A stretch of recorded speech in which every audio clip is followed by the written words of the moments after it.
Oi, gente, meu nome é Camila, eu sou diretora-geral do Centro Acadêmico 13 de Abril, da Faculdade de Medicina da UFMT Cuiabá. Gostaria de dar as boas-vindas ao nosso primeiro dia do primeiro Seminário de Educação Médica Mato Grossense e agradecer muito pela inscrição de vocês e pela participação tanto do público interno quanto do público externo. Bom, antes de apresentar o palestrante de hoje, eu queria dar alguns recados. O primeiro é que o evento conta com certificação de 30 horas para todos os inscritos que tiverem pelo menos 75% de presença nas palestras. A presença de vocês, ela vai ser atestada por meio de um formulário de presença que vai ficar sempre na descrição dos vídeos. Eu peço a atenção de vocês para preencherem esse formulário de presença com o mesmo e-mail que vocês utilizaram para se inscrever no evento e com o nome completo. Isso vai garantir que o certificado chegue certinho até você. O formulário, então, como eu disse, ele sempre vai ficar na descrição dos vídeos. E os vídeos, eles sempre serão postados quinzenalmente, às quintas-feiras, 19 horas, horário de Cuiabá, começando por hoje. E esses formulários, eles vão ficar disponíveis por 24 horas para vocês preencherem. Então, eles vão estar disponíveis até amanhã, 19 horas, horário de Cuiabá, e vai ser assim durante todo o nosso evento. Bom, dito isso, gostaria então de apresentar a palestra de hoje. O tema é o ensino de urgência e emergência na graduação em medicina. E essa palestra ela foi dada pelo professor Gerson Alves Pereira Júnior. O professor Gerson, ele é médico, especialista em cirurgia geral. E ele é instrutor de cursos como a TLS, ele tem mestrado e doutorado pelo Departamento de Clínica Cirúrgica da USP e ele é atual docente da Faculdade de Medicina da USP Bauru. Bom, então espero que vocês gostem da palestra e qualquer dúvida estamos à disposição para tirar aqui nos comentários do vídeo e também no Instagram, @camedufmt. Obrigada. Bom, pessoal, tá todo mundo me ouvindo, me vendo, Camila? Tá, né? Sim, professor, tá tudo certo. Okay. Bom, é só para a gente contar um pouquinho, né, como o convite que a gente fez para o professor Gerson acabou virando um evento, né? É um evento maior. Então, a gente, na verdade, faz algum tempo que a gente estava querendo trazer presencialmente, né, o professor Gerson aqui em Cuiabá para falar sobre, né, o ensino de urgência e emergência no curso de medicina. Mas acabou não dando certo, assim, a gente acabou não conseguindo se alinhar, mas aí com essa questão da pandemia a gente resolveu. Então, na verdade, tudo começou, vamos fazer uma palestra de ensino de urgência e emergência, falei com o Gerson, ele topou. Aí depois eu falei, a gente podia transformar isso num seminário de educação médica, né? Então, a partir, Gerson, do teu convite, do teu aceite, eu fiz uma programação, então a gente tem agora até dezembro, e depois tem mais coisas para o ano que vem. A cada 15 dias a gente vai ter um evento. E os meninos do centro acadêmico organizaram de tal forma que esse sempre o primeiro dia, né, que é o dia ao vivo, vai ser restrito para a comunidade da Faculdade de Medicina da UFMT, e no dia seguinte a aula vai ser disponibilizada para a comunidade, aí caracterizando de tal forma um evento de extensão mesmo, tá? Mas para mim é um prazer muito grande poder contar com o professor Dr. Gerson Alves Pereira Júnior, né? Ele é médico egresso lá da Faculdade de Medicina da USP de Ribeirão Preto, onde atuou durante muito tempo lá na unidade de emergência, né, Gerson? E aí depois entrou como docente, né? Tem mestrado e doutorado em medicina clínica cirúrgica pela USP de Ribeirão. Atualmente, né, você está em Bauru, né? Atuando na Faculdade de Medicina. Isso, ele foi para Bauru para montar a outra, a mais nova, né? Acredito eu, Faculdade de Medicina da USP, que está vinculada ao campus de Bauru.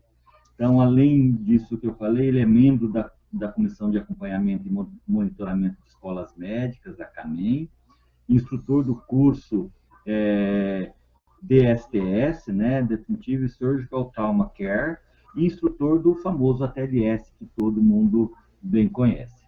E, além de tudo, é amigo nosso, né, isso talvez a parte mais importante do teu currículo. Mas, Gerson, eu queria realmente agradecer,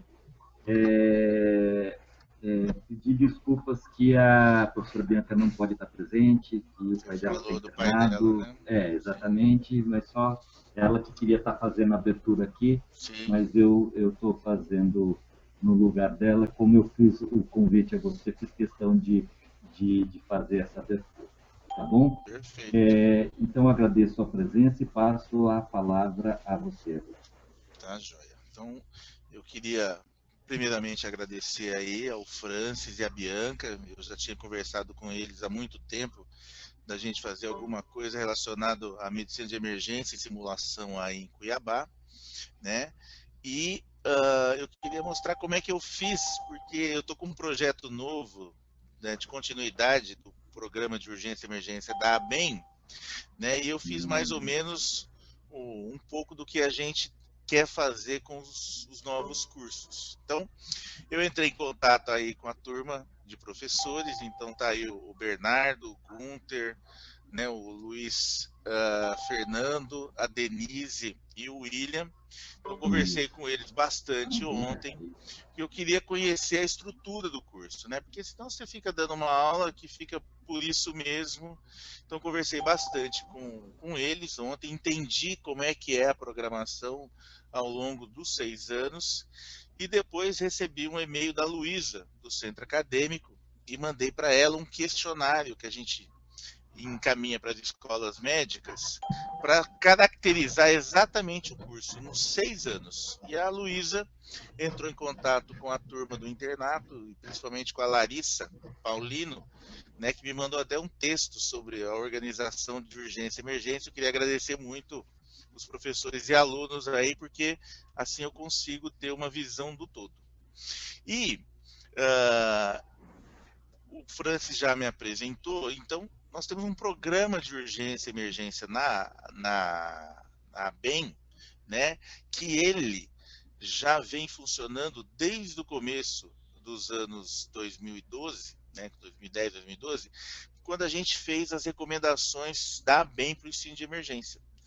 Então nós fizemos dentro desse projeto 4 oficinas nacionais, convidando os professores, né? Fizemos 2 oficinas em São Paulo, né? Pagamos passagem, estadia, os professores, e uma em Recife, aproveitando o COBEM, e a outra em Salvador, durante o ano de 2012 e 2013, e veio a produção desse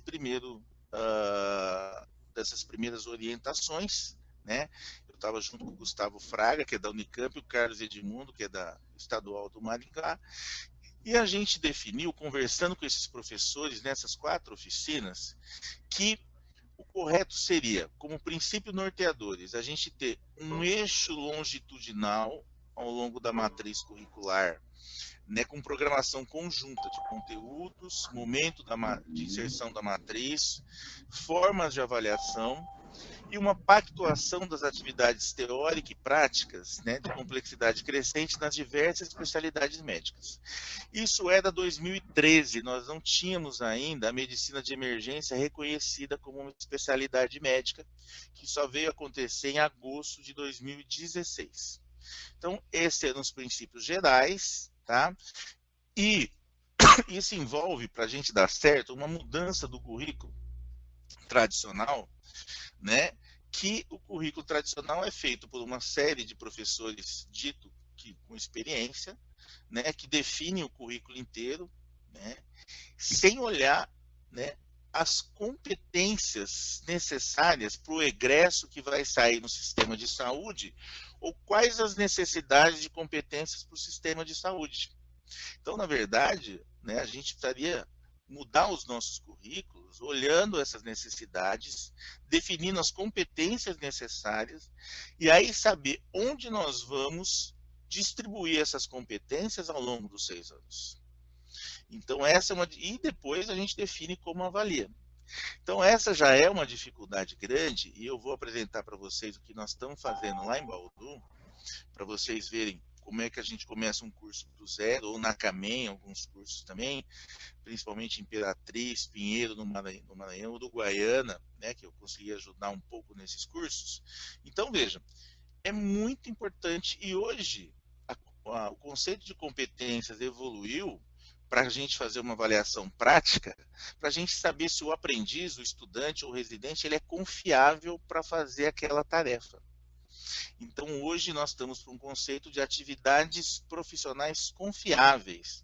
O aluno pode fazer uma sutura, não pode fazer uma sutura, então a gente trabalha hoje já com aprendizagem direto nos serviços. Então, pensando na estruturação da matriz curricular, nós temos aí os 6 anos e nós vamos ter que distribuir isso. Então, nos 2 primeiros anos, nós temos que ter obrigatoriamente alguma matéria, uma programação, uma disciplina, dependendo do currículo, voltada a primeiros socorros. Por quê? Porque o aluno é um aluno de medicina, ele entra na faculdade, quase todo mundo já considera ele médico, e ele precisa saber lidar com as situações corriqueiras de urgência que podem acontecer. Ele pode vivenciar um acidente, ou algum mal-estar de um parente, ou mesmo numa festa dos alunos, tá certo? Então, é importante, dentro do Primeiros Socorros, que a gente trabalhe aí todo o conhecimento da rede. O que é a rede de urgência? O que é atendimento primário, secundário? Como é que é a OPA? O que é a regulação médica? O que é o SAMU? Quais são os tipos de equipes que tem no SAMU? O que é um pronto atendimento da OPA? Qual é a diferença para um pronto-socorro hospitalar? Então, vejam, de preferência no primeiro ano, eu vou mostrar o que nós fizemos em Bauru, nós fizemos isso no primeiro semestre, o aluno tem uma visão sistêmica da rede de atenção urgência dentro do SUS, e a gente trabalha com esses 10 temas mais frequentes aí na parte de baixo, tá? E eles fazem isso por meio de simulação. Eles são divididos, são 60 alunos, eles são divididos em 10 grupos de 6, e eles mesmos vão fazer todo o roteiro, script, o checklist dessas lesões, dessas situações mais frequentes de primeiros socorros. Então, eles terminam o primeiro semestre do primeiro ano fazendo isso. Tá?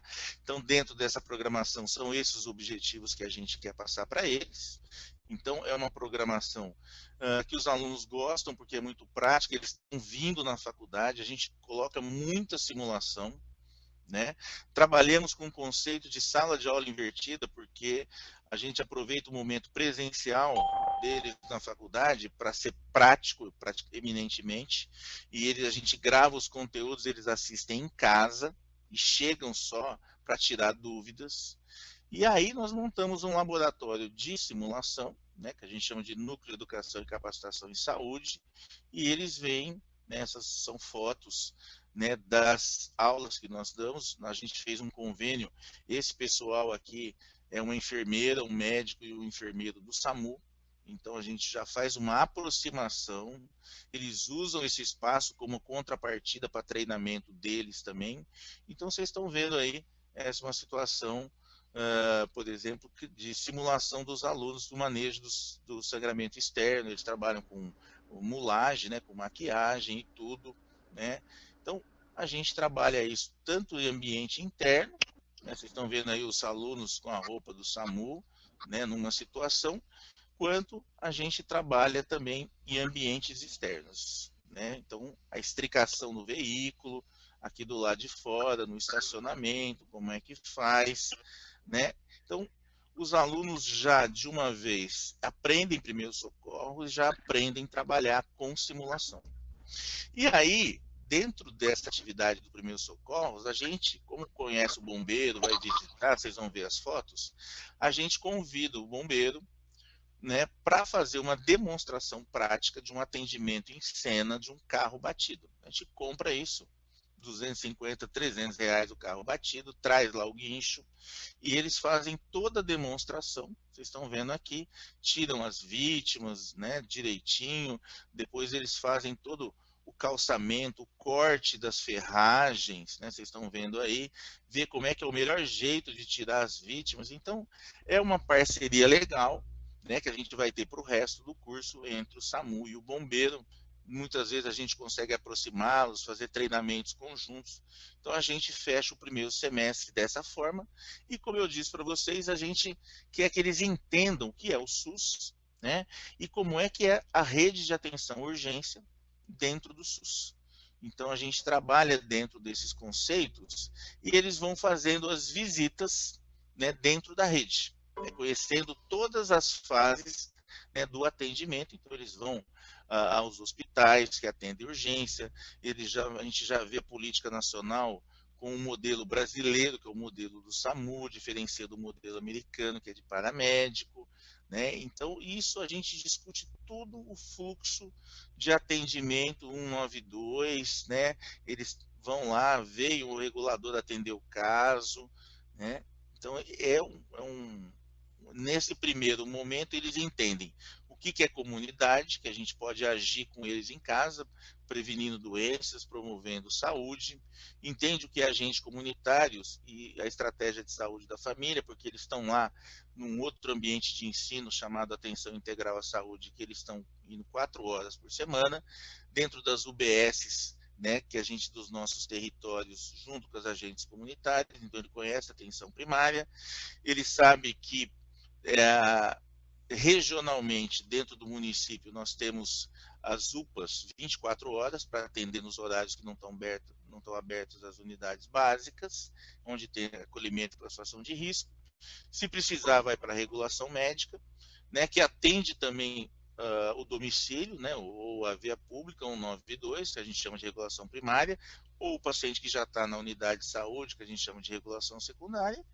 Então, veja, ele conhece toda essa rede terminando o primeiro semestre, tanto no ambiente nosso, que a gente trabalha com simulação, né, quanto no ambiente da atenção primária. Então, a gente faz isso para ele já ter uma ideia de toda essa rede que nós temos dentro do município, né? Eles já foram para a sua unidade, já viram a carteira de vacinação, então tudo, né? Eles foram cadastrados no SUS, que a maioria não sabe. Então, a gente quer dar essa primeira noção importante para que eles conheçam toda a estrutura. Então aqui vocês vejam as visitas ao SAMU, né, conhecem as ambulâncias, o pessoal abre, mostra. Temos um grupamento aéreo ainda, nós não temos o médico ainda, só falta o médico, mas já vai ter o transporte aeromédico também. Né? A visita ao corpo de bombeiro, então eles deixam todo o material lá disposto, como é que faz, então é muito legal. E nós temos lá em Bauru um comando integrado da polícia, 190 com o 193 do bombeiro, né? E que nós estamos querendo jogar um 92 aí dentro, porque vejam que a estrutura é maravilhosa, tá certo? É um baita de um centro muito grande. Dá licença, só um pouquinho.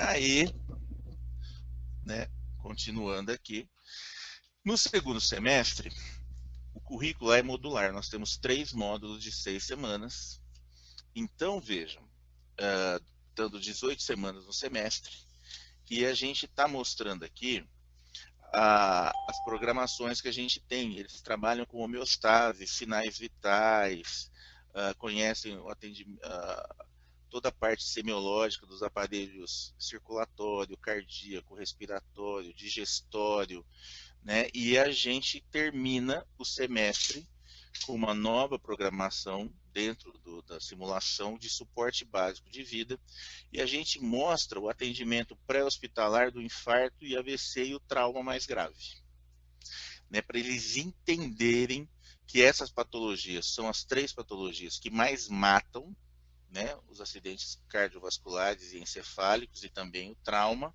e eles conhecem e já aprimoram aquilo que eles viram no primeiro semestre. Trabalhamos também com sala de aula invertida, tá? Essas são as situações que a gente aborda, né, de suporte básico de vida, trauma, tomada de decisões. Então eles têm isso, né, entendendo o que é linha de cuidado, né? O que é uma linha de cuidado cardiovascular, o que é uma linha de cuidado do AVC e do trauma. Então eles trabalham já a parte epidemiológica aqui, conhecendo essa questão de ciclos de vida, Então, essas são as linhas que eles já começam a trabalhar. No ano seguinte, eles vão trabalhar o materno-infantil e vão trabalhar também a linha do idoso, né? Então, eles já têm, no primeiro ano, essa noção, né, do que tem de epidemiologicamente, o que mais mata, e consegue reconhecer os sinais precoces de infarto, os sinais precoces de um AVC, fazer uma rápida avaliação de gravidade do trauma. E a gente, para terminar o semestre, aproveitando a nossa parceria com o Bombeiro e com o SAMU, a gente faz uma simulação de múltiplas vítimas. Eu já vinha de Ribeirão fazendo isso há muito tempo, então vocês estão vendo aqui o estádio de futebol do Botafogo, o aeroporto tem dinheiro para cada 3 anos treinar a brigada de incêndio deles, então eles geralmente não gastam esse dinheiro, ou gastam com bobagem, a gente pode fazer isso, né, de uma forma adequada. E nós fizemos lá em Bauru, que tem um polo grande da Petrobras, lá uma escola do SESI do lado, nós fizemos uma explosão de um ginásio de esportes, né? Então as vítimas tinham toda a intoxicação, tinham queimadura, fizeram as maquiagens, tinham que ser transportadas para um local, para tirar do local do ambiente, né, de contaminação, e depois levar para o posto médico avançado. Então vocês estão vendo aqui a mobilização bastante grande, vai a imprensa, é muito legal. Tá? O pessoal gosta de fazer, a gente treina a integração das equipes, né, do SAMU e do Bombeiro, que quando a gente avalia, né, isso é interessante também vocês saberem, porque vejam que tem uns alunos aqui que estão de verde, ó, com uma pranchetinha. Esses são os sombras, então cada vítima a gente define a gravidade, as lesões que tem, né? O bombeiro, a gente vê se o bombeiro tria direito, a gente marca os tempos para saber se os tempos estão adequados, e a gente vê o grau de acerto de triagem do bombeiro e dos médicos do SAMU. E a gente faz um feedback depois para eles, lógico, né, no sentido propositivo, né, de não ser crítico, mas de mostrar o que pode ser melhorado. Então é muito interessante. Então veja, terminando isso no primeiro ano, o segundo e o terceiro ano são anos, lógico que tem outras, né, uma quantidade enorme de conteúdos, né, e são anos que a gente pode trabalhar com muitos cursos de extensão universitária.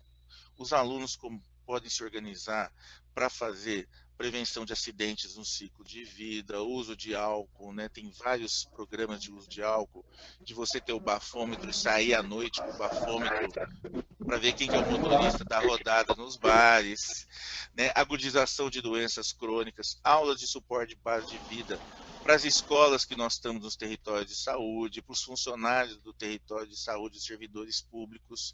Então vejam que essa programação no primeiro ano nos dá muito subsídio para os alunos fazerem cursos de extensão, que é bom para eles, que é bom para a faculdade, né? E a gente, lá em Bauru, ia começar, acabou não começando, tá? Plantões nas unidades de suporte básico do SAMU e também nas unidades de resgate do bombeiro. É importante que vocês saberem que na nossa discussão, esses plantões nas unidades de suporte básico do SAMU, lá em 2013, ele não foi uma atitude adequada, considerada, por não ter um médico. Mas o grande problema aventado, principalmente lá em Manaus, é que os alunos saíam no 5º, 6º ano no suporte básico e eles queriam fazer as coisas e sentiam uma pressão do técnico de enfermagem e do condutor. Aqui não, é um aluno muito jovem, ele não vai se meter a fazer nada, certo? Vai estar bem instruído, e eu acho que nesse momento da formação dá para a gente fazer isso, tanto no suporte básico, né, que vai conhecer a rede, vai rodar pela rede, vai pegar os acidentes, vai ver o contato do SAMU com a regulação, ou do bombeiro com a simulação, e aqui seria uma atividade voluntária, tá? Não seria uma atividade obrigatória para todos os alunos. Então vejam, e aí, entrando, né, no 4º ano, que eu vejo aqui, né, pelo que eu conversei com vocês têm atividade que é o tal do BTC, né, lá no 4º ano, que é uma atividade de paramentação de procedimentos mais básicos, mas que congrega uma quantidade muito grande de coisas, né, no 4º período, né, e depois no 7º período vocês têm aí uma quantidade maior né, comandada aí pelo Bernardo, de programação, incluindo algumas coisas de simulação. Então, até o quarto ano, aí dependendo do currículo, seja no terceiro, seja no quarto ano, a gente coloca, né, no primeiro ano a gente já colocou o BLS, né, no primeiro e segundo semestre, aí a gente começa a trabalhar com programações do pré-hospital, Trauma Life Support, do PHTLS, já começa a introduzir os conceitos do ATLS, né, do ACLS, do PAUS de pediatria, do ALSO de GO, e a nossa ideia, nós vamos estar no quarto ano, o ano que vem, é ter um estágio já na UPA. Tá? Mesmo no quarto ano, a gente tem o estágio, lógico, com uma programação, uma carga horária menor, para que os alunos já possam, né, ajudar no acolhimento, classificação de risco, já para eles entenderem, porque eles já vão ter atendido ambulatório, já vão estar bem em semiologia, então eles podem ajudar nisso, e acompanhar os atendimentos. Tá? Lá na UPA, a gente fazia isso em Ribeirão, só que no quinto ano era muito interessante, porque se fosse aluno mais jovem, eu selecionava os pacientes lá verdes para ser atendido e eu escolhia as patologias lá, né, que para eles atenderem.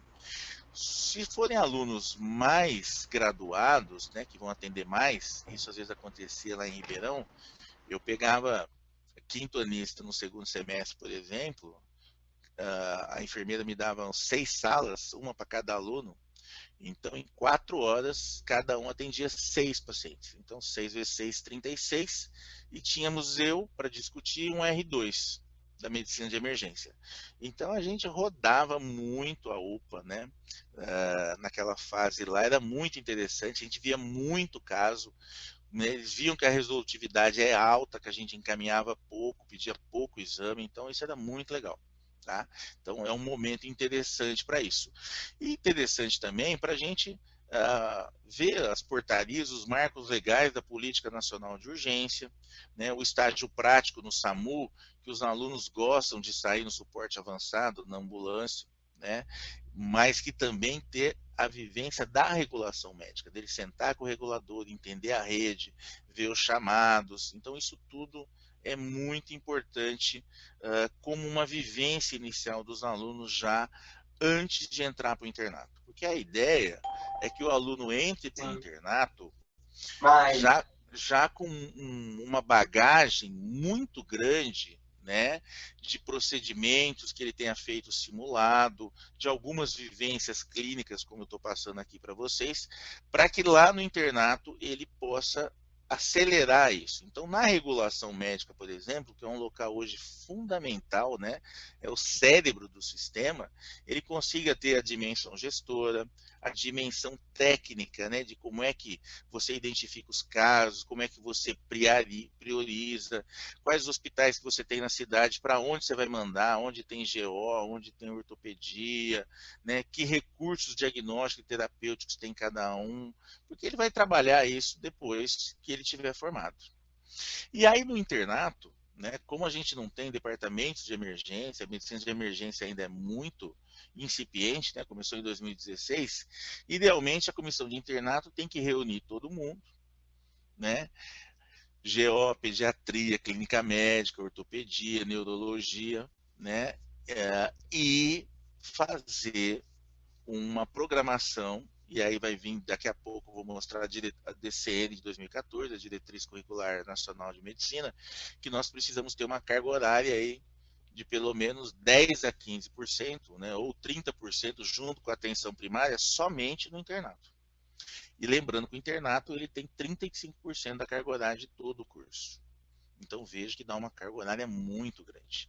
Eu vejo aí em Cuiabá, conversando com os professores e também com os alunos, né, que há uma dificuldade muito grande de integração. Basicamente, a emergência está dentro da parte cirúrgica, né, que obviamente eles fazem um viés cirúrgico, né, no puxar os temas, né, a ginecologia tem um pronto-socorro próprio, né, da universidade, e o resto fica bastante solto. Então, é muito importante que seja feita essa integração aí, né, e eu pedi para convidar as pessoas para que a gente possa trabalhar dentro disso. Temos modelos, né, para a gente discutir em relação a isso também. E os internos, né, nas atividades de urgência, nos cenários, procurar desenvolver a parte de raciocínio clínico, né, uso criterioso de exames complementares, habilidade de prescrição, de uso racional, né, de medicamentos. Então, isso tudo, e trabalhando já no internato com a parte de protocolos clínicos e medicina baseada em evidências. E ainda, né, a gente mantém paralelamente uma atividade simuladas. Então, toda a parte de sondagem gástrica, vesical, que ele pode ter feito lá anteriormente em algum período até o quarto ano, ele faz de novo, né? Ele vai ver a parte de ventilação mecânica, intubação, ventilação mecânica, o uso do desfibrilador, tá certo? Discussão de casos clínicos, os mais corriqueiros, mais prevalentes, né, que a gente tem, mais frequentes. Então, isso é muito importante para treinar e para sedimentar esse conteúdo todo. Né? E ainda, né, no internato, vem a questão principalmente da preceptoria docente, não docente, né, que precisa ter, além da capacitação técnica, uma capacitação pedagógica, porque os preceptores nos ajudam muito, né, ajudar no desenvolvimento dos estudantes e avaliar os estudantes. Mas para isso eles precisam ser valorizados, seja do ponto de vista financeiro, seja de certificado, seja da gente providenciar para eles treinamento, ou mesmo eles participarem das atividades de pós-graduação, né, vir a ser mestres e doutores, que é o caminho natural.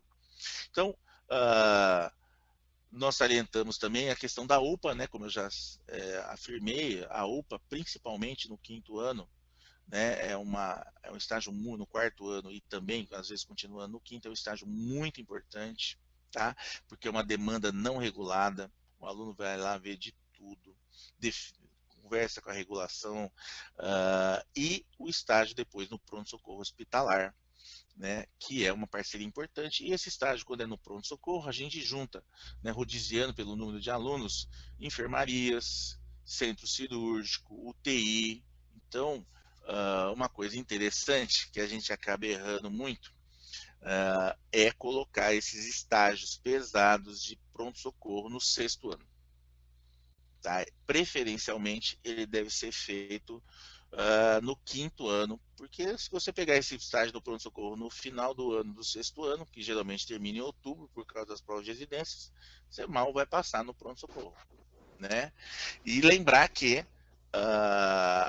a oportunidade de emprego primeira para os nossos egressos, né, principalmente aqueles que não entraram na residência médica ou que vão dar um plantão complementar, é na urgência ou na atenção primária. Então é muito arriscado aí para os próprios alunos, né, com essa pouca experiência, essa vivência, encarar plantões de urgência, onde epidemiologicamente o risco é muito grande de chegar a casos graves, né? Então é muito importante que a gente trabalhe todos esses cenários de prática aqui. E na parte hospitalar, né, nas unidades de emergência, ele consiga ver, né, entender todo o fluxo, né, de admissão, de observação, do que vai para a terapia intensiva, do que vai para a urgência, da enfermaria, do que vai para o centro cirúrgico, né, os fluxos, né, de transportes desse paciente para a sala de recuperação pós-anestésica. Então, isso é muito importante e também, né, ver hoje a sequela que nós temos de trauma, principalmente, e AVC, que são nossos leitos crônicos e a oportunidade da internação hospitalar. Conhecer as formas de gestão, porque a gente cada vez mais precisa mais cedo entender como é que a gente faz a gestão desses locais, como é que faz o acompanhamento, o papel de liderança médica, de enfermagem, né, como é que a gente define para que setor vai, como é que a gente gerencia esses leitos, o espaço físico, os recursos humanos, entenda que a gente possa ter indicadores, né, de utilização e qualidade desses espaços para saber se nós estamos trabalhando direito ou não, né? E né, uma coisa fundamental que às vezes se esquece é uma documentação bem feita, né?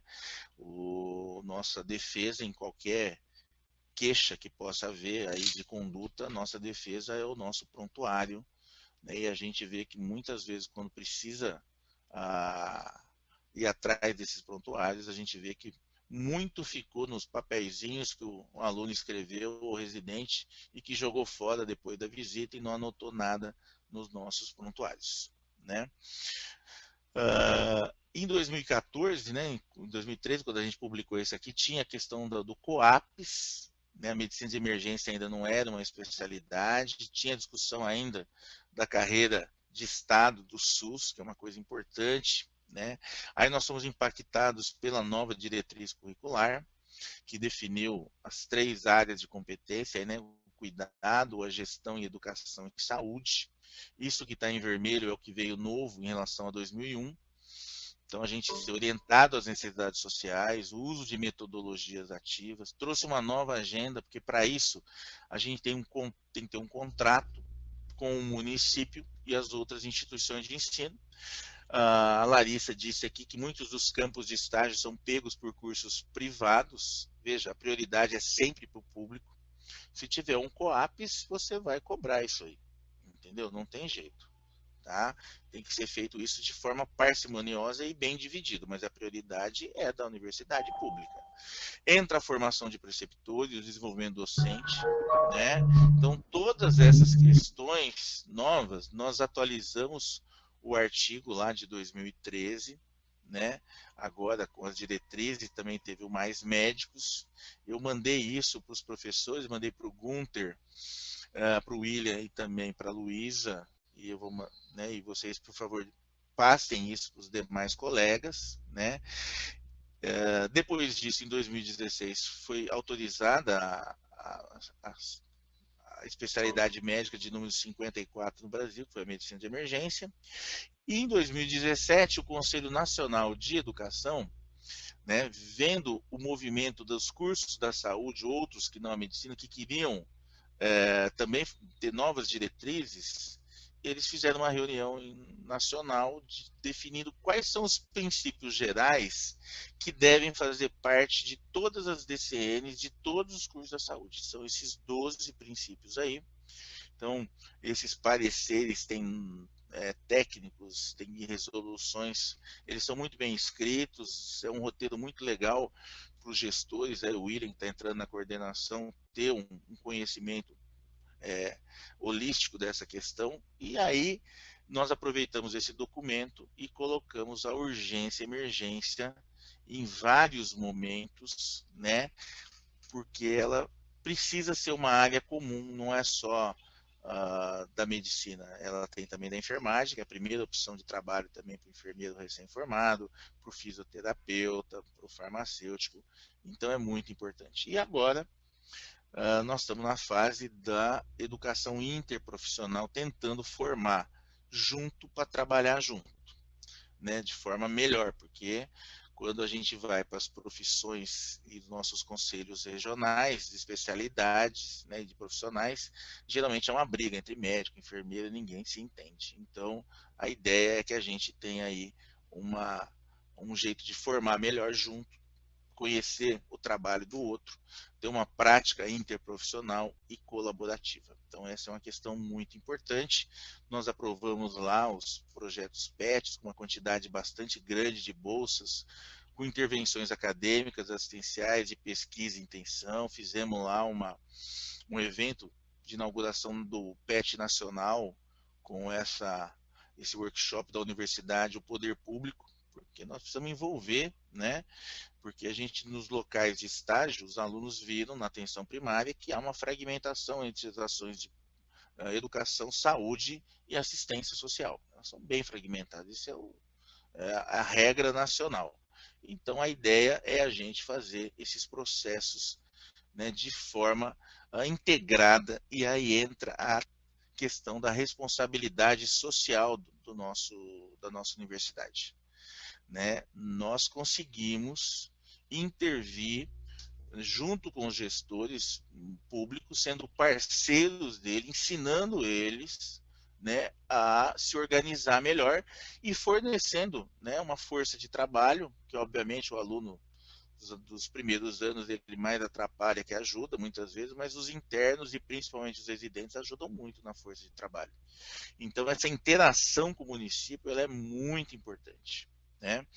E aí nós aproveitamos para fazer também o ano passado uma avaliação da rede inteira de urgência. Né? Levamos o Armando Denegre, que é coordenador da Rede Brasileira de Cooperação e Emergência, que é a RBCE, que faz 25 anos esse ano e que montou as portarias do SAMU, e nós fizemos discussão com todas as linhas de cuidado lá, para ver o que estava legal, o que não estava, então fizeram uma avaliação, foi muito interessante, né? Foram 3 dias de oficina, e para definir os pontos críticos da assistência. E que quando a gente vê, isso é praticamente em todo local, né? Falta profissional, falta integração na rede, a questão da referência da UPA para a unidade não existe, todo o maltratamento da atenção básica, hipertensão e diabetes acaba complicando, agudizando doenças crônicas e vai lá para a UPA. Então, esses são problemas, falta leito, né? Morre muita gente na UPA aguardando leito hospitalar, os profissionais têm uma alta rotatividade pelas condições de trabalho, a UPA era para ser 24 horas e não é, né? Pacientes ficam internados lá. Então vejam que nós precisamos ter uma ideia, e o COAPS, nessa reunião que a gente faz mensal com todos os cursos da saúde, a gente consegue mapear todos esses processos de trabalho, a gente distribui bem os alunos de todos os cursos, poder interferir no município colocando os protocolos clínicos, né, com medicina baseada em evidência em todas as linhas de cuidados, né, aí definir indicador de assistencial para saber se está melhorando, se não está melhorando, o que a gente tem que intervir, o que está melhor, o que não foi ainda, e aí a gente tem um monte de desafios, né? Estruturar, né, de melhor os aparelhos formadores. O SAMU tem um núcleo de educação e urgência, e a cidade tem um núcleo de educação permanente, que geralmente está lá, é uma portinha, tem alguém tomando conta que não sabe nem o que está fazendo. A gente pode usar esses espaços, tem dinheiro que a gente pode pedir, né, por esses espaços que às vezes o município não pede, né? Dentro dos nossos currículos, trabalhar, né, com competência e não conteúdo, porque o conteúdo muda muito rapidamente, né? Na medicina ele está duplicando a cada 5 anos. Trabalhar um jeito de fixar os bons profissionais nos serviços, né? Além da questão do salário, né? Que os profissionais estejam no lugar certo e façam a coisa certa. Então a gente pode levar eles para os nossos laboratórios, treinar a simulação, levar a simulação do laboratório lá para os locais de atendimento, fazendo simulação in situ, né? Trabalhar a questão multiprofissional, que é uma dificuldade muito grande, porque a gente aprende a trabalhar, a formar separado, né? Entender a transição demográfica, né, que nós estamos tendo hoje, que nós estamos com uma quantidade muito grande de idosos, entender que é um outro paciente com outras necessidades de apoio, né? E dependendo da sua cidade, ainda mais vocês que é uma capital, deve ter áreas remotas, que você pode trabalhar com telemedicina, né, com segunda opinião, né? Então vejam que nós temos aí uma série de desafios que a gente pode dividi-los aí pelo o componente da rede onde está. Então cada uma delas a gente tem esses desafios. E aí essas atividades todas nós podemos computar para nós individualmente, como alunos, como docentes e como universidade. Então, vocês estão vendo aqui, a gente faz bastante cursos de extensão com o bombeiro, com o SAMU, com o pessoal da cidade, né, trabalhando essas discussões. Então, todos esses anos a gente vem fazendo isso, e aí cada vez mais usando tecnologia, plataformas, né, aumentando o conteúdo, trabalhando com outras associações, né, com parcerias com a ABEM, com a RBC, com a Abramed, né, que o curso do ano passado, né, que deu um problema grande por causa do Covid e tudo, que nós fizemos do primeiro ao terceiro ano, tivemos 805 alunos inscritos com essa programação, que termina com uma avaliação geral online, do quarto ao sexto ano, que tem uma outra programação diferente, né, do primeiro ao terceiro a gente trabalha muito abordagem inicial, semiologia, e no quarto e quinto, no quinto e sexto ano a gente trabalha muito a parte de conduta mesmo, diagnóstica e terapêutica, né? A BEM tem projetos em parceria, nós estamos com uma parceria para definir os marcos de competência e as zepas da emergência com a Abramed, a RBCE, né? A gente definindo aqui os níveis, isso aqui tem sido muito discutido, é um projeto que começou com os americanos e os holandeses, chamado Milestones, né? Que a gente tem aqui o aumento do nível, né, do formando, aqui o recém-formado, o médico recém-formado, aqui o R1, R2, R3, e aqui o cara que vai fazer especialização ou recertificação profissional. No Brasil, nós estamos colocando esse nível aqui dividido em dois, porque o que é pré-internato, o que é internato. Então, nós estamos trabalhando com marcos de competência em 6 níveis. Né? As EPAs também, entendendo esses conceitos do que é confiável, facilita muito na avaliação. E essa é a ideia agora de ajudar os cursos, né? E a cidade, porque aí não adianta você conversar só com o curso, mas ajudar o curso a fazer a integração com a rede e com os gestores, né? E utilizar esses cenários aí integrados para o melhor desempenho, ensino, pesquisa e extensão. Então essa é a ideia nova do projeto, nova não, né? É de 2016, que a ABEM está tentando trabalhar isso lá na Secretaria de Gestão e Educação do Trabalho na Saúde, na CEGETS, para que a gente possa envolver os núcleos docentes estruturantes, trabalhar com os currículos, né, os docentes e preceptores, para práticas pedagógicas, para as questões técnicas, envolver os alunos, porque os alunos vão ajudar nisso, né, que às vezes o aluno reclama bastante e a gente melhora e depois ele não gosta, né, às vezes não dá para entender, né, o posicionamento dos alunos, a questão aqui da gestão do serviço de saúde também, e também a equipe multiprofissional. Então, a gente fez essa proposta para a ABEM, nós atualizamos, que era 2016, atualizamos esse ano, pré-pandemia, tá? E estamos trabalhando bastante. Paralelamente também a ABEM teve esse outro projeto, né, já que a urgência tem muita simulação, nós abraçamos a parte da simulação, também é um projeto de 2016 e que vingou o ano passado. Vingou junto com a rede EBSER, né, que vocês têm aí em Cuiabá, né, a rede EBSER tem no Brasil todo, gerencia os recursos humanos dos hospitais universitários, e a EBSER escolheu, né, e aí a gente tem a ABEM também, 9 regionais, então a gente tem núcleos de simulação dentro das regionais da ABEM, que nós estamos fazendo uma rede nacional. E o que a EBSER fez nessa parceria com a ABEM? Definiu 18 polos nacionais, né, que nós estamos, sendo um deles Cuiabá, que nós estamos dividindo os alunos, 2 médicos e um não médico, que pode ser enfermeiro, fisioterapeuta, farmacêutico, em 8 áreas, né? As 5 grandes, né? Pediatria, clínica médica, cirurgia, GO e medicina de família, e nós dividimos também a saúde mental, saúde coletiva e medicina de emergência.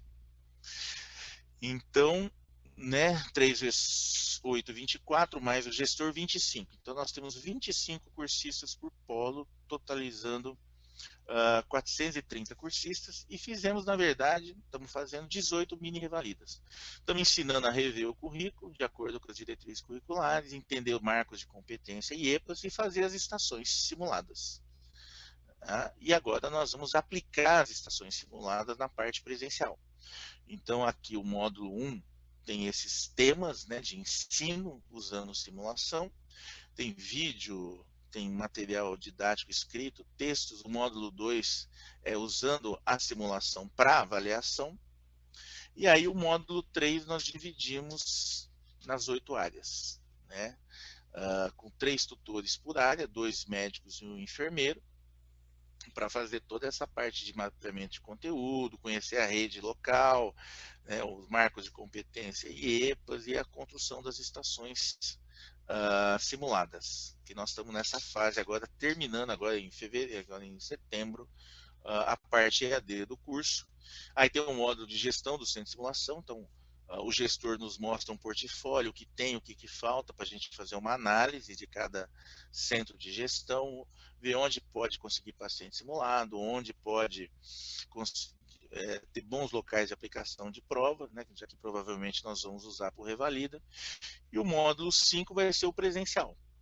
Esse presencial, né, foi prorrogado, nós conseguimos um investimento da Organização Pan-Americana de Saúde até julho do ano que vem, 7 de julho de 2021, mas os locais que tiver internato funcionando esse ano, né, e nós vamos fazer prova para 32 internos. Nós vamos tentar adiantar. Então, pelo menos 6 a 8 locais dos 18 eu queria fazer esse ano ainda. O pessoal de Campo Grande já convidou, de Goiânia também. E se tiver internato funcionando aí em Cuiabá, eu espero que o Emílio, que é o gestor do centro de simulação, né, que tem trabalhado bem legal aí com a turma de Cuiabá, possa recrutar os alunos para a gente aplicar a prova prática com 8 estações simuladas, uma de cada área, duplicada. Tá? A EBSER também fizemos esse manual que eu vou mandar para vocês de congestão e superlotação dos hospitais de urgência. É uma revisão, tem 89 páginas no total, porque tem muitos anexos. A gente define aqui quais são as opções para abordar o problema da superlotação. A gestão sistêmica, o bloqueio de acesso, o bloqueio de saída, como é que a gente enfrenta a superlotação já instalada. Então ficou uma revisão muito legal, tá, que eu vou passar para vocês aí, feito com a VIPNet. Aproveito para falar que o Revalida vai acontecer esse ano, eu sou da comissão desde 2015, então foi remontado, teve muito problema judicial, não teve em 2018, 2019, então esse ano vai ter. A expectativa são de 35 mil candidatos inscritos, o que vai dar aí provavelmente 7 mil candidatos para a prova prática, e nós vamos aplicar entre 25 e 30 hospitais universitários. E a segunda fase vai ser em março de 2021. Então, para concluir, queria dizer que vejo que nós temos que atuar no modelo de formação da graduação e da residência. Nós temos que ajudar a rediscutir o modelo assistencial dentro de uma racionalidade sistêmica, ajudar na gestão da rede de urgência, e aí os componentes todos, na formação, o PPC, o envolvimento docente, o desenvolvimento de preceptores e docentes, a integração com a comunidade, a integração multiprofissional, desenvolver uma nova cultura avaliativa dentro do curso. Então aqui entra os marcos de competência e as EPAs. E na gestão, uma parte de gestão clínica eficiente, protocolos clínicos, informatização para a gente ter indicadores bem levantados e fáceis, para não ter que fazer isso na mão, olhando papel. E temos que colocar comitês de avaliação dessas várias instâncias aí, do pré-hospitalar, móvel, do fixo, para que os alunos possam discutir os casos, as situações que aconteceram e não são para acontecer mais. Então isso é muito importante. E, obviamente, já que é SUS, a gente tem sempre que estar junto com o Conselho Municipal de Saúde, envolvendo aí a participação social.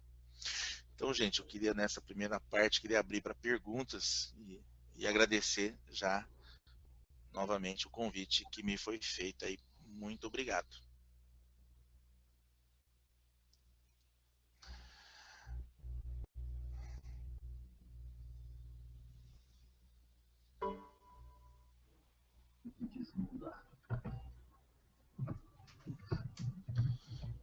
Como é que eu descompartilho aqui a tela? Deixa eu ver. Ok. Está ouvindo?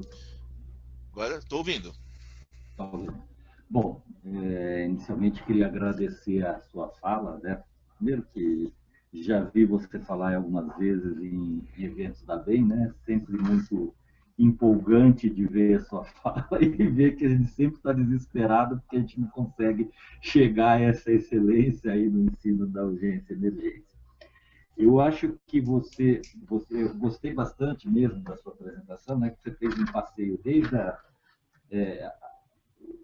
sugeriu um percurso, uma estratégia de efetivação de um currículo, pensando nos conteúdos e habilidades e competências de urgência e emergência, e até as outras questões envolvidas aí, que são questões extra currículo, que são questões que envolvem instituição, envolve as outras instituições parceiras envolvidas. Achei muito interessante esse seu conceito que você falou de atividades confiáveis. Fala um pouquinho mais para a gente aí dessa história das atividades confiáveis. Eu achei muito legal isso.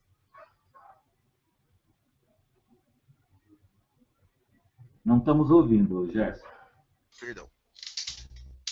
Aí, agora É tá muito bom. interessante, Francis, porque os marcos de competência na verdade, um refinamento da diretriz curricular envolvendo o currículo nos 6 anos em todas as áreas. Então, um roteiro que o Uhum. aluno e o professor devia oferecer de conteúdos para cobrir aquelas competências e os alunos aprenderem aquilo.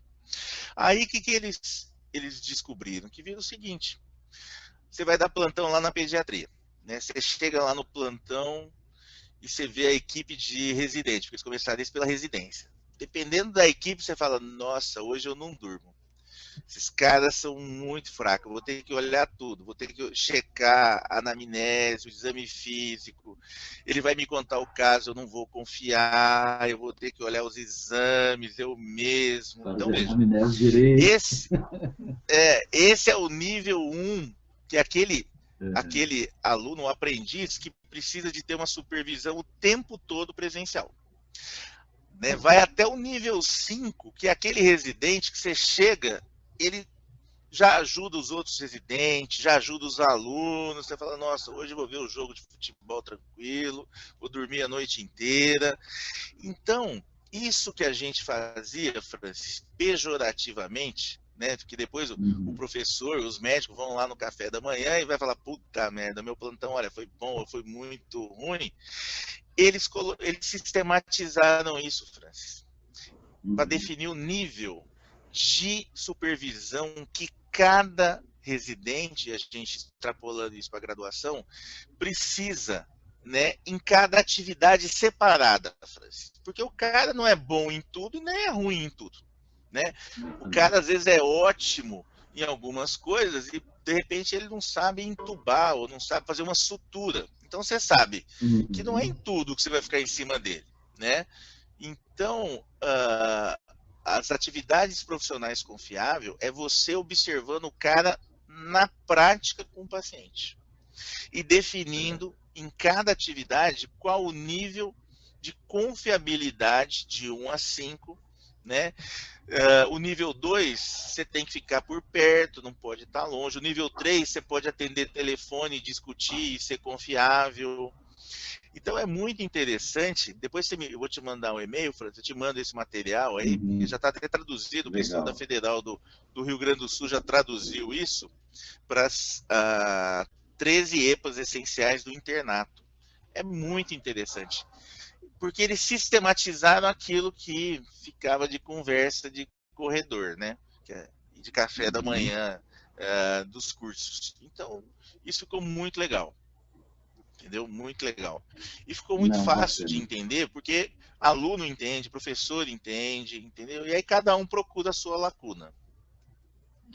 Bom, e para a gente também ficou bastante claro, assim, da mesma maneira que quando você fala de. A gente tem interação comunitária aqui desde o começo até o final do curso, o ensino da urgência e emergência também tem que ter essa ótica, né? Eu gostei bastante, né? Você começa aí nos primeiros períodos com temas mais básicos, mas mesmo assim vai fundamentando melhor a ação prática dele, para daí, no momento oportuno, ele realmente poder fazer diferença e contribuir, inclusive, com o serviço, né? Como você falou, os alunos dos primeiros períodos mais, entre aspas, atrapalham do que ajudam no serviço em si, né? Como executor, né? Agora, a questão dos marcos regulatórios, né? E você lembrou bem a questão do COAPS, esse é um problema muito grande, e aqui particularmente, que até agora, né, a despeito aí, né, porque o COAPS é da Lei dos Mais Médicos, né, de 2013, nós já estamos em 2020, né, mesmo esquecendo a questão da pandemia, até agora não foi feito nada de maneira muito objetiva. Existe uma pretensa distribuição das unidades de saúde, né, foi regionalizado dentro do município, mas ainda assim existe essa dificuldade de se trabalhar alguns cenários que são comuns e exatamente aquela questão da instituição privada que pode pagar o profissional lá da unidade para ser preceptor e a instituição pública que não tem essa possibilidade. como que vocês veem esse dilema e como é que vocês lidaram com isso? E depois, eu tenho umas perguntas aí para fazer aí que o pessoal fez no chat. Tá. Ok. Do COAPS, né, que acontece, Francis? Eu acho que nós precisamos, da universidade pública, ter um protagonismo. Porque quando eu cheguei em Bauru, né, ninguém conhecia nada disso. Como eu já tinha ajudado a fazer na CAMEM, em Imperatriz, em Pinheiro, em Toledo, né, eu já vinha de 5 COAPs implantados, eu que propus, mostrei a lei, porque lá a Secretaria Municipal tem um departamento de gestão do ensino na rede, né, que eles distribuem os alunos. Então eu falei, olha, tem o COAPS, tem o manual, mostrei o manual, dei o telefone do Ministério, eles ligaram, né, e aí eles viram a importância e como isso facilitava a vida deles. Mas foi uma indução, né, nossa do curso público, né, e lá como tem um outro curso de medicina, né, da Uninove, que é privado, o que nós fizemos? Nós dividimos a cidade em 4 quadrantes, 4 distritos, cada um com uma UPA, né? Então esse projeto de distritalização virou o mestrado profissional do secretário de saúde, que gostou da ideia também. Então você vai amarrando dessa forma. As diretoras de saúde também convidei para fazer mestrado, né, utilizando os dados do território. Então, assim, o que a gente pode oferecer como universidade pública não é contrapartida financeira, mas nós temos residentes para colocar lá, nós podemos capacitá-los, né? E nós podemos, Francis, apelar, né, para falar, ó, tá passando na frente o privado do público. É isso. O gestor municipal que faz essas barganhas aí, e lá também faz, porque eles ganharam uma boa grana do curso privado, para reformar a unidade, tudo, vai lá no território deles, entendeu? A gente deixou isso bem definido, onde é que ia investir. Agora, nós precisamos ter um protagonismo, nós dos cursos públicos, porque senão, eu já fui em alguns locais que cada mês mudava o curso que fazia o SAMU. Qual universidade que rodava no SAMU? É uma loucura. Como é que você vai planejar isso? Entendeu? Agora, o diretor. Não, assim, e particularmente. O diretor do curso público precisa puxar isso, essa gestão. E particularmente o pronto-socorro mesmo, a gente hoje tem algumas policlínicas, UPAs, né, que são separadas mesmo dentro dessa ótica que você está falando, mas o tal do pronto-socorro municipal é único, óbvio, né? Então existe ainda uma dificuldade. Eu vou ler algumas perguntas, Gerson, para você comentar. Um grande receio dos alunos é, entre aspas, para nós já cursando, ainda pode ser implementar mudanças a tempo de melhorar o ensino para nós, né? Porque eu estou entendendo a discussão deles, né? Porque sempre se fala, não, então vamos mudar o PPC, né, para as novas turmas, né? E quem está no curso já, né? O que vocês propõem, de repente? Eu acho que é o seguinte, o não começar um curso do zero, que eu já tive as 2 experiências. Eu estou na 7ª mudança curricular, né? 4 eu comecei do zero e 3 foi o curso andando. O aluno, que é o aluno do currículo antigo, né, o veterano, ele eventualmente, né, na maioria das vezes, ele boicota o novo. Mesmo que seja bom, ele fala que é ruim, põe medo nos alunos novos, aquela bobagem. Porque se ele aproveitasse a discussão para entender as diferenças, né, do que está ganhando o curso, né, que vai ser sempre a universidade dele, porque o diploma vai ser sempre dele, da Federal do Mato Grosso, né?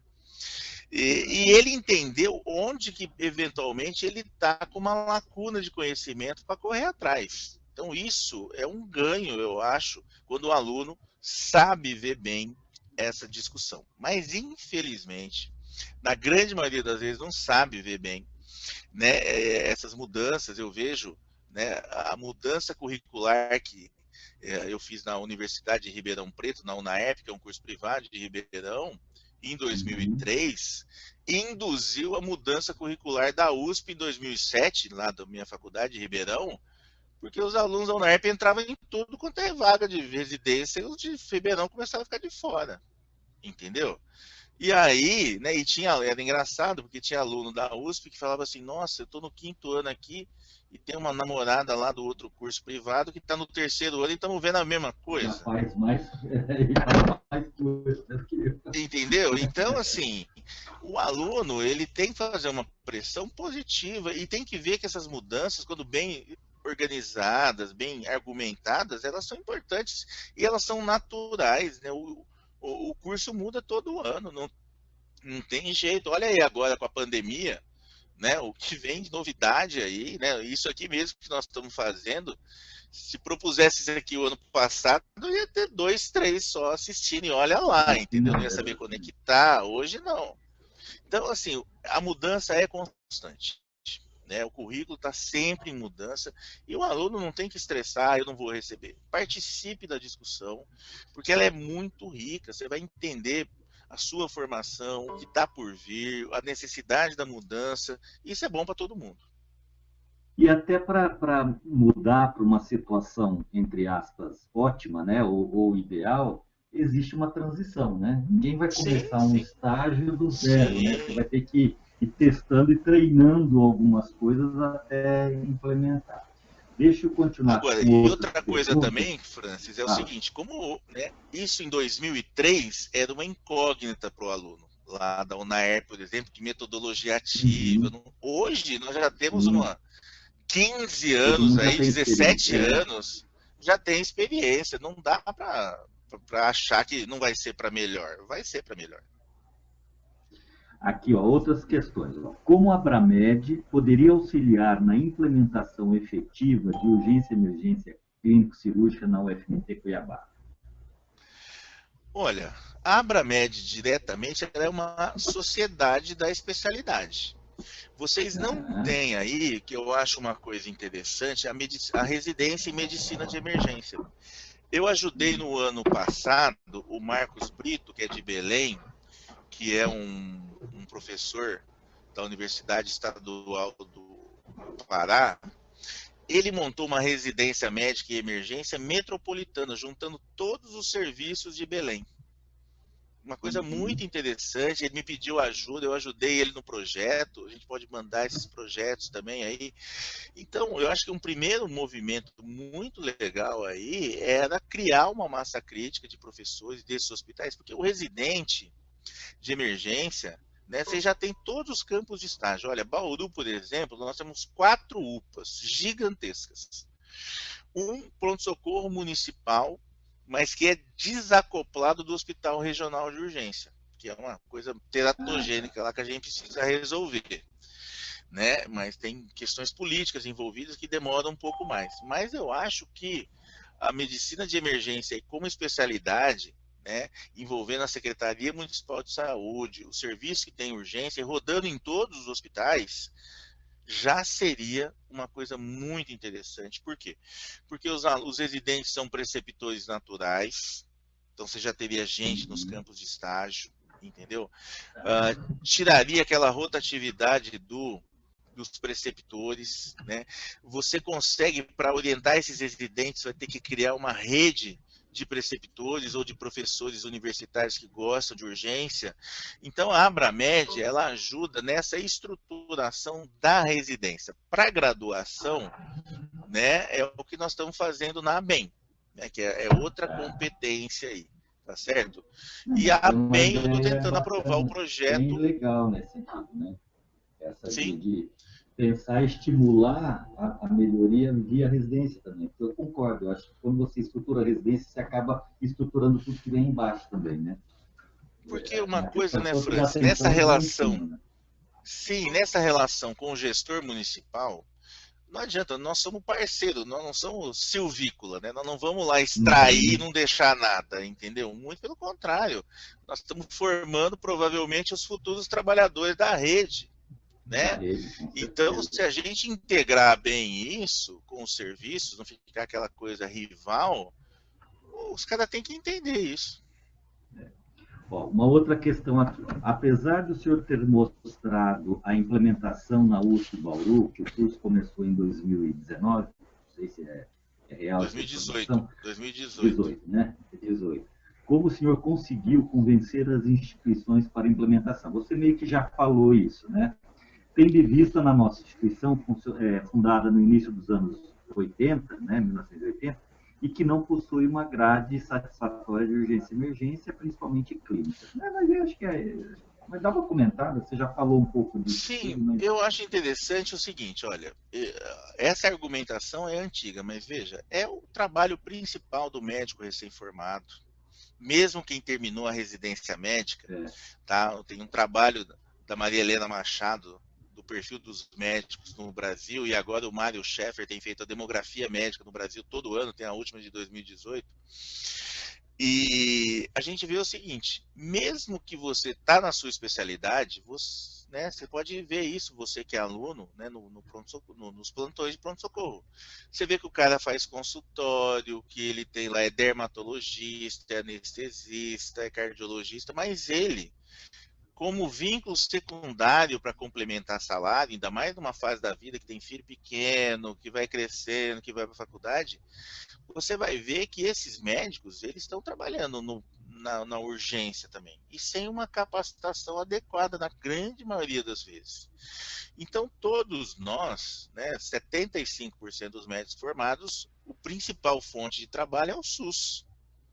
Né, uma minoria que trabalha só com medicina privada. Então, assim, essa ecologia médica, ela é muito importante, e a gente precisa entender isso, porque nós vamos precisar entender, né, isso e trabalhar. Então, assim, eu acho que os alunos mesmo, tem bons alunos, né, em Imperatriz, no Maranhão, Pinheiro, os alunos mesmo ajudaram no convencimento da instituição, mostrando essas questões, hoje convidando pessoas, né, ficou fácil convidar pessoas por conta das videoconferências hoje, então vocês têm apoio bastante aí para chamar as instituições a ajudar nesse convencimento. Uma outra fala aqui, acredito que urgência e emergência deveria ter desde o primeiro semestre de medicina, né, como você falou já, assim como o rodízio internato no mínimo 1. A Abramed, como uma instituição de respeito, não poderia interpelar com o CFM para a obrigatoriedade dessas práticas? Bom, na verdade, acho que deu uma misturada nas estações aí, então, porque nenhuma porque das instituições tem a ver com a formação. A Abramed é para regulamentar a especialidade. O CFM é para o registro profissional. Então, nada disso tem a ver com a formação. Sim, tanto que a gente teve uma briga com o CFM que queria fazer o Revalida e a gente achou que não tem o menor sentido. Alguém que regula a categoria profissional não pode avaliar a formação. Não tem o menor sentido. Deixa eu ver uma outra coisa. Uma coisa que eu achei importante que você abordou e que aqui eu não digo que é aqui só, né? Mas aqui a gente sente essa dificuldade, é do trabalho multiprofissional, né? Esse trabalho integrado com outros profissionais da área da saúde. São poucos os serviços que eu vejo dentro do próprio hospital que passa uma visita em conjunto, por exemplo, né? Ou que tem alguma atividade que seja comum. Eu hoje trabalho no teste do pezinho, a gente consegue lá, né? Não tem nada a ver com urgência e emergência, mas acho que é um exemplo que para mim foi interessante ter descoberto isso, que lá a gente faz, às vezes, uma consulta ao mesmo tempo, às vezes em momentos distintos, mas a gente tem uma equipe, tem enfermeira, tem psicóloga, tem nutricionista, assistente social, e às vezes até no mesmo tempo, além da equipe médica, né? Às vezes no mesmo momento a gente está todo mundo junto, e isso é importante. Só que a lógica da organização dos cursos de graduação da área da saúde é um pouco difícil nesse sentido, né? Até por questão de carga horária muito diferente, os estágios supervisionados são muito diferentes, enquanto a medicina roda praticamente o ano inteiro, os outros cursos em geral não. E aqui a gente tem um outro problema, a gente tem apenas curso de enfermagem e nutrição. Né? Isso, a gente não tem farmácia, não tem fisioterapia, fono e outras áreas, falando na Universidade Federal. Sim. Então, aí a questão, Francis, que eu acho o seguinte, a pediatria e a oncologia, eles já têm trabalhado muito de forma multi-interprofissional, né? A urgência não tem como, a gente tem que trabalhar interprofissional. O problema da urgência é que, primeiro, é um volume enorme de trabalho. Depois, a formação não é boa, né? Na maioria das vezes, você tá, ainda mais os mais jovens, você está trabalhando ali com medo do que está chegando, né? Tanto o médico quanto a enfermeira. Então é um ambiente de estresse perfeito, né? Para todo mundo estar nervoso ali e bater cabeça um com os outros. E hoje a gente fala de competências específicas de cada área, as competências que são comuns nas áreas e tem as competências colaborativas, né? Que nós podemos trabalhar junto. Então, o médico é muito interessante, né? Às vezes ele vai entubar lá, ou vai fazer uma sutura, ele já calça a luva e começa a pedir tudo, por exemplo. Aí não tem uma enfermeira disponível, às vezes, para entregar tudo, entendeu? Então, ele tem que ver que tem coisa que é comum e tem coisa que é colaborativa, que ele podia ajudar nisso daí, entendeu? Então, esse é um exemplo, né, comum que a gente vê, o cara vai se paramenta e aí fica gritando com todo mundo. Não tem sentido trabalhar desse jeito. Tem que treinar a equipe para fazer o procedimento em conjunto, né? Exatamente. Deixa eu ver se tem mais alguma coisa aqui. Aqui, ó. Queremos um ótimo PPC para os futuros alunos, mas precisamos deste ensino para nós também, já o melhor possível. Bom, pode abordar como fazer isso? É só fala, né? Não tem receita, né, Gerson? Sim, é uma questão local aí, né? Agora, tem que ter espaço de discussão, né? De reflexão disso, mostrar as coisas, é muito importante. Porque também, né? Tem gente que foca no problema e tem gente que foca na solução, né? Entendeu? É difícil trabalhar com quem trabalha focando só no problema, entendeu? A gente tem que trabalhar com a solução. Me diz aí umas questões meio fora dessas que eu acho que você que, né, praticamente montou, né, com uma equipe aí um curso novo e é interessante. Vocês ainda não, obviamente, não começaram. Vocês estão em que ano? Terceiro ano do curso, né? Terceiro ano. Terceiro ano. Ah, tá, vocês não têm internato ainda, né? Só para minha curiosidade. O internato vocês vão fazer em 2 anos ou 3? E algumas escolas já estão fazendo em 3, né? Mas é o seguinte, com metodologia ativa, Francis, você consegue puxar muitas coisas práticas, né, para os primeiros anos. Por exemplo, à medida que o aluno vai tendo as oportunidades na atenção primária, né, de fazer lá, participar de campanhas de pressão arterial, de diabetes, nós vamos dando para ele todo o treinamento simulado prévio a essas atitudes. Então, o segundo ano, por exemplo, terminado o primeiro ano, o terceiro semestre, eles vê ciclo de vida, eles trabalham em campanha de hipertensão, diabetes, vacinação, mutirão de Papa Nicolau, ele já consegue fazer isso no terceiro semestre, entendeu? E com a semiologia começando também, né, diluído aí desde o primeiro ano, ele já tem condição no terceiro ano, Francis, no terceiro ano, estou dizendo quinto semestre, de ter uma agendinha na unidade para ele, com poucos casos, tudo. De modo que o quarto ano é um ano que dá para ser eminentemente prático. Eu acho que ele consegue trabalhar nos ambulatórios gerais, ambulatórios de especialidades e o estágio na UPA e no SAMU, como eu mostrei aí. Então, na verdade, né, não vão ser 3 anos de internato, é que já começa atividades que seria do internato no quarto ano, né? E isso dá tão certo, Francis, que o resultado aqui, não sei se vocês participam aí do teste de progresso, que é uma prova do 6º ano, né, feito para todos os alunos do curso no mesmo dia. Aqui em São Paulo, nós temos um consórcio que tem 16 anos, Francis. Envolve a Unicamp, a USP. Do consórcio da Centro-Oeste. a Unicamp, Ribeirão, Botucatu, Federal de São Carlos, Rio Preto, Paulista. Em 2018, no primeiro ano, os alunos de Bauru tiraram a melhor nota da história do primeiro ano dos cursos. E tiraram a média igual a do segundo ano, Francis. E o ano passado, em 2019, nós não fizemos só o nosso consórcio, nós juntamos 4 consórcios, tinha 52 cursos, Francis. E a molecada do primeiro ano tirou a nota do terceiro e a do segundo tirou a nota entre o quarto e o quinto. Que beleza. Que é a mesma prova, né? Então dá para medir bem, né? Então dá para medir bem, legal. mostrando... Tá mudo, Gerson.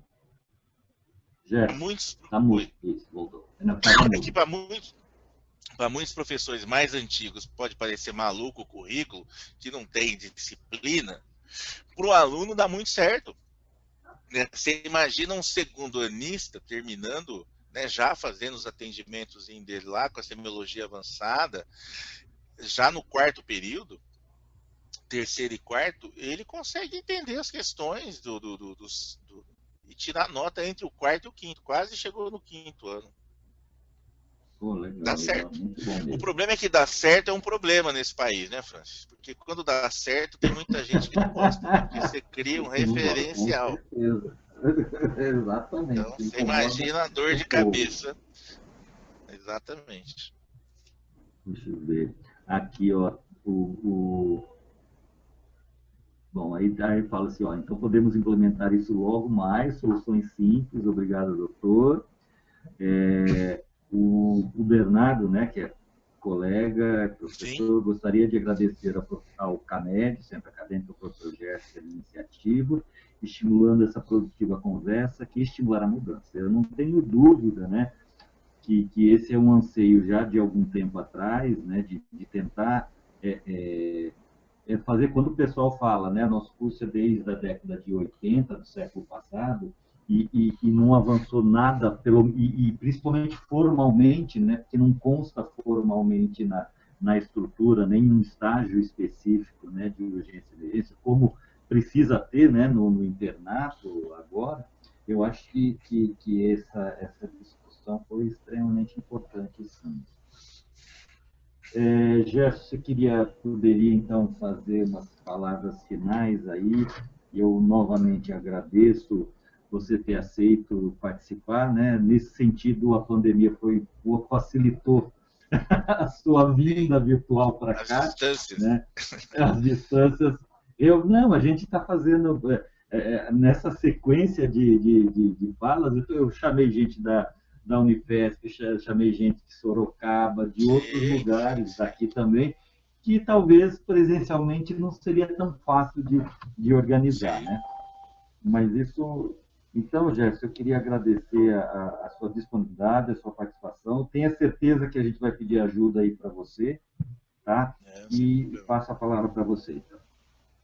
Então, eu tenho falado isso muito na ABEM, porque assim, os cursos precisam de ajuda, porque às vezes, que nem o Bernardo falou aí, tem coisas às vezes que são relativamente simples, né?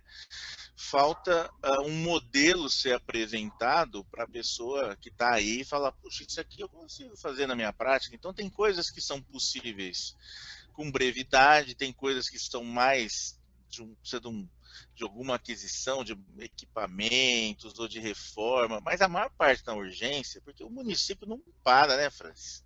O negócio não para. Então, assim, a ideia com a ABEM agora é que a gente possa trabalhar mais próximo dos cursos, conhecendo e envolvendo o curso junto com a rede.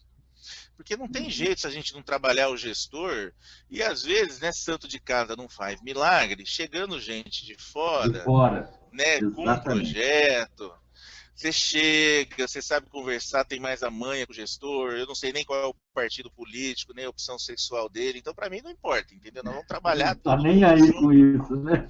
Tá nem aí com isso. Então, assim, eu acho muito importante ter gente de fora para ajudar, né? Porque toda vez que eu vou participar de um evento desse, né? Perguntei ontem, o que vocês gostariam que eu falasse que quem é da casa não pode falar, né? Tem sempre essas dificuldades, né? De quem é de santo de casa, né? Então a gente ajuda nesse sentido mesmo. Então, por exemplo, aí está precisando uma adequação dos espaços físicos, da simulação, né, dos cenários de prática, de urgência. As outras áreas, que não a cirurgia, que está muito mais envolvida do que as outras, precisam participar, né, dentro da comissão de internato e do núcleo docente estruturante para, né, dividir e compor o rol de temas de urgência, né, que a Larissa fez uma descrição muito legal aqui, dizendo, né, ela colocou aqui, eu achei interessante destacar, ó, ela destaca aqui que quarto semestre, o BTCA tem a parte de procedimentos mais básicos, mas não há uma prática hospitalar ou pré-hospitalar, né, nesse momento. Então, vejam, lá eu estava falando de Bauru, se o aluno vai para a unidade e já ele tem condição de fazer curativo e sutura, porque lá tem, eu vou lá na programação de habilidades e faço um programa de técnica cirúrgica básica, curativa e sutura, que eu faço antes daquele técnica cirúrgica de montar a mesa. Não, eu já adianto isso para ele. Entendeu? Então, a gente olhando os currículos assim, você consegue distribuir melhor, porque é lá fazendo que ele vai sedimentar esses conhecimentos. Então, é por isso que não tem uma receita de bolo para todo mundo, né? Ah, mas não tem estrutura em todos. Tudo bem, então nós vamos rodar os alunos nos ambientes que tem, né? Sim. Porque quando você começa a fazer isso, vem lá um aluno, porque o meu não tem, eu estou perdendo. Aquela conversa fiada. Não, ninguém perde, a gente distribui, a gente vai entender melhor, entendeu? O cara, eu vou ser o pior médico do mundo, porque eu não tenho isso tudo no meu curso. Não, mas a gente modifica, né? É o que eu falo do focar no problema ou na solução. Então, eu acho que essa é uma questão importante.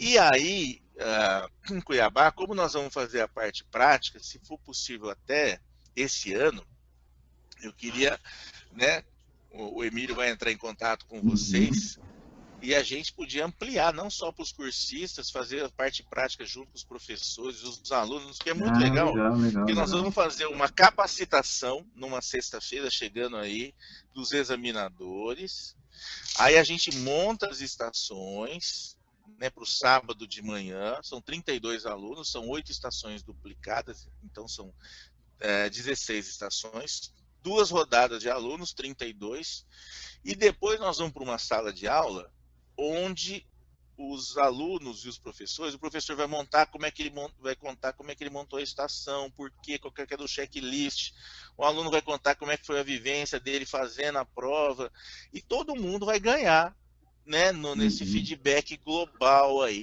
Então eu acho que é um movimento interessante, né? Eu não sei se vocês têm de rotina prova prática, eu sei que não teve nenhum revalida ainda aí em Cuiabá, mas isso, né, a gente tem muita experiência, então seria muito legal a gente tentar fazer esse ano, de preferência em novembro. Vocês estão tendo internos aí, Francis? Não, na verdade o internato está num impasse aí, né? Porque o hospital foi parte dele utilizado para a Covid, então o nosso hospital está começando as tratativas para organizar. Estavam ocorrendo aulas teóricas, mas agora estão rediscutindo para voltar à atividade. Ainda está parado. Entendi. Beleza. Mas está jóia. Muito bem. Gerson, novamente, muito obrigado pela sua disponibilidade, disposição e teu entusiasmo para falar desse assunto. Tá? Um grande abraço para você e até a próxima. Até a próxima. Muito obrigado. Boa noite a todos, gente. Pessoal. Boa noite a todos. Ó, e só lembrando, daqui 2 semanas, né, daqui 15 dias, teremos outra atividade, tá?